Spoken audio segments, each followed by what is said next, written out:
నెల్లూరు జిల్లా ఉదయగిరి నియోజకవర్గం ఉదయగిరి మండలంలో వైసీపీకి భారీ షాక్ తగిలింది.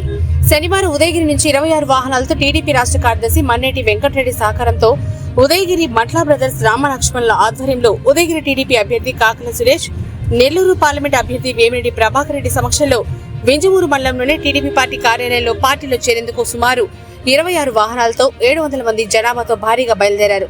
ఈ సందర్భంగా పార్టీలో చేరిన వారిని వేమిరెడ్డి పార్టీ కండువా కప్పి సాదరంగా ఆహ్వానించారు.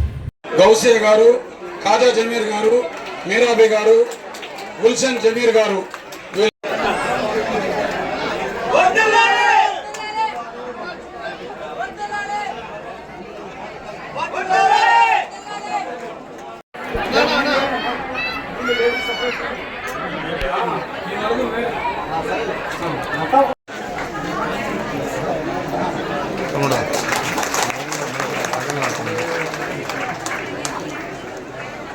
మీ అందరికీ ధన్యవాదాలు తెలుపుతూ ఈ పార్టీలోకి మిమ్మల్ని అందరినీ సాదరంగా ఆహ్వానిస్తున్నాము.